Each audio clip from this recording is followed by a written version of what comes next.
So, if you look at the variance of the periodogram, unfortunately the variance of the periodogram estimate at any frequency is, so look at this expression here, in the limit as n goes to infinity the variance does not go to 0. In fact, it is nothing but the squared value of the true spectral density. If you want consistency, what should have occurred? This should have gone to 0. We got that with sample mean, with autocovariance function, with variance, all of that, all of those estimators satisfied this condition that in the limit as n goes to infinity, the variance went to 0, variability. This variability is not in frequency domain. Do not confuse the fluctuation that you see in frequencies with this variability. This variability is you stand, you position at a particular frequency and look at the variability that you see across realizations. This is what is variability. Be careful. This variance is not in frequency, right. Obviously, this variance is across all possible realizations. So, that is the reason why the periodogram fails. Anyway, so let us move on now. These results are going to tell you that the periodogram is a chi-square distributed, has a chi-square distribution, and you can use that to construct confidence regions and so on. But anyway, we realize that the raw periodogram is a poor estimator. So, what I am reporting in this table is to show you that essentially the periodogram, if you were to fit a density function to the histograms here, you would obtain these estimates, parameter estimates for the density, and you can show that essentially these are these agree with the theoretical results here, that it is a chi-square distributed variable. But that is not of interest to us. What is of interest to us is how do I improve the periodogram, and we have already discussed two remedies. One remedy is to chop the given realization into segments and take the average, that is one. Second is to smooth the periodogram, and yet there is a third viewpoint, and the third viewpoint takes us back to this definition. If you recall, we had a second one, which is that the spectral density is the Fourier transform of the autocovariance function. Now, if you look at the definition here, it says that you would require the autocovariance function at infinite lags, which I do not have, right. The first point to keep in mind is you can show that computing the periodogram, you have done this even in the assignment, computing the periodogram amounts to computing the sample ACVF over whatever maximum length you can compute from your data and then taking the Fourier transform. So, how do you compute periodogram? You take the DFT of the given signal and then take the square divided by n. So, right, this is the way you would compute the periodogram. You can show that this periodogram, the way you compute, is the same as computing the sample ACVF, and so this periodogram is the same as computing the sample ACVF and then taking its Fourier transform, where L runs from minus n minus 1 to n minus 1, because these are the maximum lags up to which you can compute the ACVF. So, the periodogram that we are talking about is the same as taking the Fourier transform of the sample ACVF. With this identity and the second relation that we have through Wiener-Khinchin theorem, you see there is a big difference. You are supposed to have the ACVF at infinite lags, okay, that is fine, no problem. As n goes to infinity, you will have it. Then I should have recovered the estimate. What is happening? Why am I actually not achieving consistency? The main point is the number of estimates that are available for a finite, if you look at finite length, the number of estimates that are available, data points that are available to estimate the sample ACVF keeps decreasing as I go to higher lags. Okay. So, at lag 0, I will have maximum number of observations to estimate the sample ACVF, whereas at lag n minus 1, I will have only one pair of observations. correct. If you recall, if you look at this expression here, the number of terms in the summation depends on L, correct. In fact, if our counting begins from 0, then you would actually sum this up from L to N, if our indexing begins from 0 and goes up to n minus 1.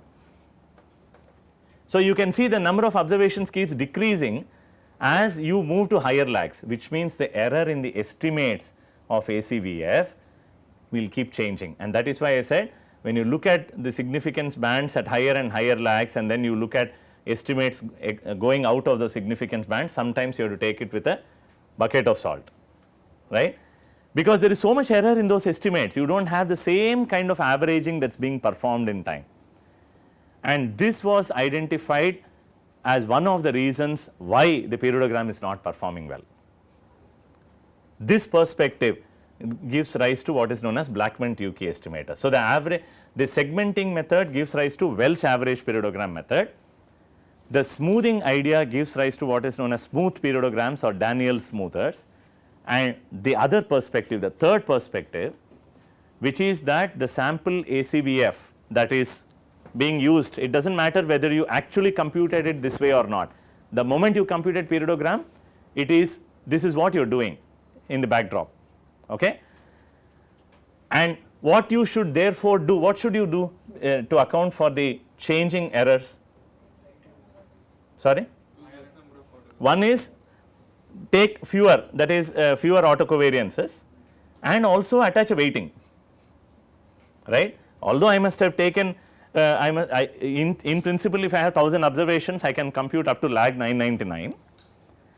What we have realized now is, let us not include all the autocovariances, maybe take up to 20 or 30 depending on the situation, but even among this 30 give weightage, more weightage to the ones that are closer to 0 lag.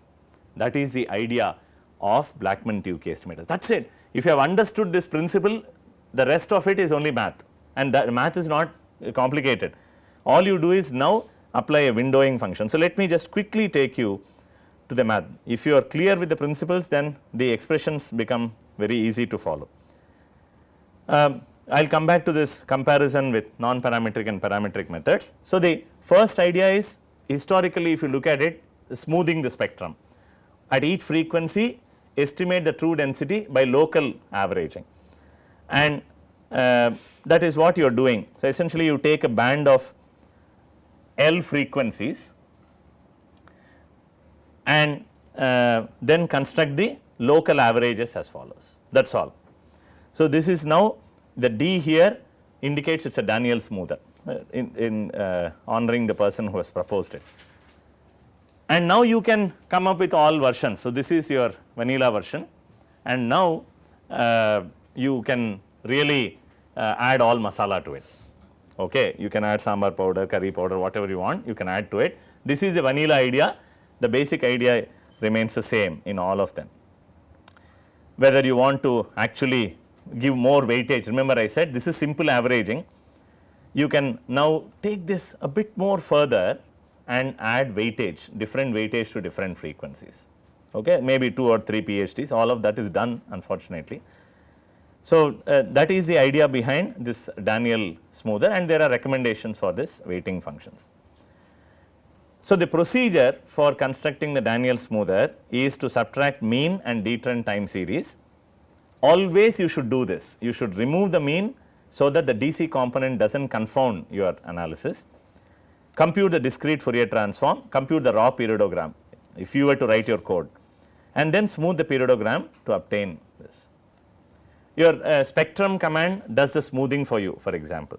Let me, is there someone who has to leave for the 9 o'clock class? Because there is one student who left. If there is anyone, you can leave. Okay. So, go ahead.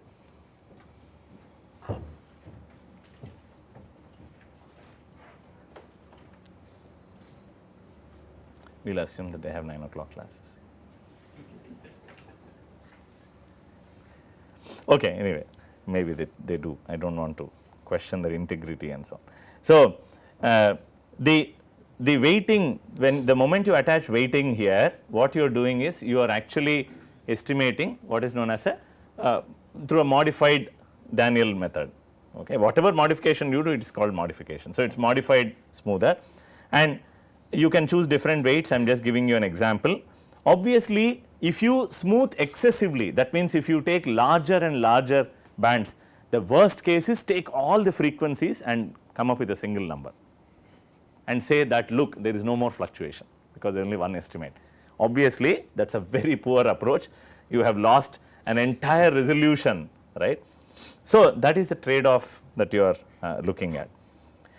Now, I am not going to, I am not insistent that you know these properties, but I just want, I am reporting these properties for your own information, so that you see that the variance now can go to 0 as n goes to infinity. Okay. First of all, you can see here that I am reporting the variance of the Daniell smoother. When we talk of periodogram or even ACVF, remember in the case of ACF, we compute estimates at different lags. In the case of spectral density, we compute estimates at different frequencies. When we spoke of ACF, we did talk about the correlation between two different lags, that is estimates at two different lags. Likewise, here for power spectral density, we do compute and think of the correlation or covariance between estimates at two different frequencies. That is what this covariance is. So, it says covariance between the estimates at two different frequencies is given by this. Of course, there is a factor here Lm. What is Lm? In our notation, it is the length, it is a band of frequencies that I am considering for smoothing. So, if you look at the variance, how do I know what is the variance? This is the middle one is telling me what is the variability in the smoothed estimate at each omega. That variability now is a function of L. Okay. In fact, I think there is a, yeah, it should be fine. So, you can, if you work out the math here and take the L the other side, you will find that as n goes to infinity, the variance will also go to 0. I will just check, this should not be Lm inverse, I think it should be Lm. So, that the variance of this is 1 over L to gamma square omega, and as n goes to infinity, L will also go to infinity. That is, if you think of infinite number of observations, in infinity when you consider the frequency spacing, that also shrinks, and therefore, L will also run to infinity. Effectively, you will bring out then consistency. In other words, as n goes to infinity, this variance would go to 0. So, yeah, here I think I have it correctly. So, you can see here that I think that is the thing. So, here you have Lm. So, that is, I am sorry, this Lm is not the length of the filter, the band of frequencies that you are looking at, it is this quantity here. Okay. M is the band of frequencies, 2m plus 1 is the band of frequencies that you are considering. So, if you work out the math, you can show that essentially the variance of the estimate goes to 0 as n goes to infinity, which is what you wanted to achieve, consistency, all right. Now, that is what it is, a consistency is guaranteed as L goes to infinity, n goes to infinity, L over n goes to 0, and variance would also go to 0. And there are certain things that you have, there are some terminologies associated with this Daniell smoother. For example, there is something called bandwidth, which has got to do with how many frequencies you are including in your averaging. And let me just show you an example that comes from Shumway and Stauffer's textbook. I have taken this data from Stauffer's website, and I am just following some of the commands that are given in Shumway's text. So, this is SOI stands for Southern Oscillation Index. It is a reading from a from a climatic process, and we expect to see some oscillations in this series, and what you see on the top is the smooth periodogram here of the Southern Oscillation Index. There is another series that I am showing, ignore the bottom one.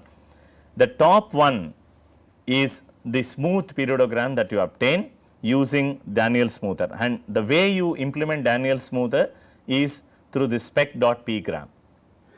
The spec.pgram allows you to compute raw periodogram and smooth periodogram both. Somehow R by itself has not provided methods for Welch average periodogram method or Blackman-Tukey method. There is another package called SAPA, which I will show you shortly, which does the smooth estimates for you. So, what you are supplying here is a series to spec.pgram. The span is being given, that is essentially you are saying look at 7 to the left and 7 to the right, and by saying taper equals 0, we are saying that do not apply any window. You can apply a window, the standard windows that we talked about earlier, and we are saying do not plot the do not take the logarithm of it while plotting. So, you can also use the kernel routine to generate the filter and pass on the filter. So, here if you go and look up the help on spec.pgram, it will tell you what are the details. I do not know how well you can see, but it clearly says estimate spectral density of a time series by smooth periodogram, and unfortunately I can't zoom this out for you, but there are these different options apart from the time series that you have to give. So, the spans is vector of odd integers giving weights. So, you can supply the weights that we have talked about, alright, you can do that. In this case, sorry, I said earlier that we are looking at 7.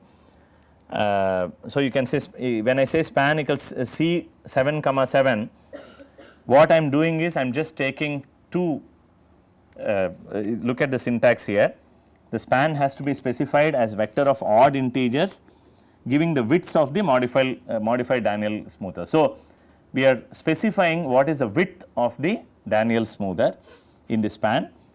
Alternatively, you can supply the filter by yourself, you can take the kernel, you can create a kernel is nothing but some kind of a function, and pass that on. The idea is smoothing, it is now all about whether you want to do a weighted smoothing or not and so on.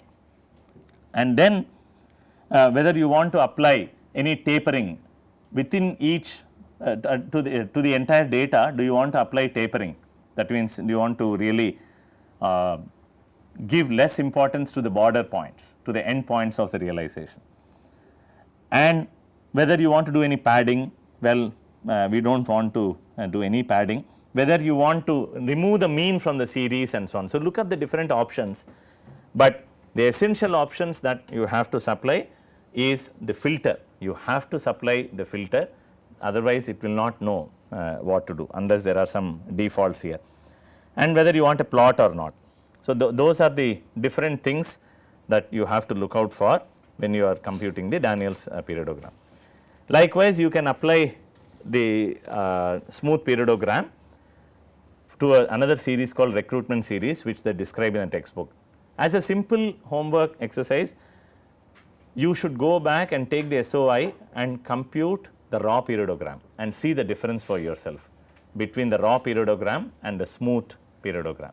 You will see that there is considerable difference. You may still see the peak in the raw periodogram, but there will be so many the estimates at neighboring frequencies that can bother you, whereas a smooth periodogram would have really smoothened out the erratic fluctuations that you see. Okay. All right. So, very quickly I just want to wrap this up so that I go to the next half and finish up.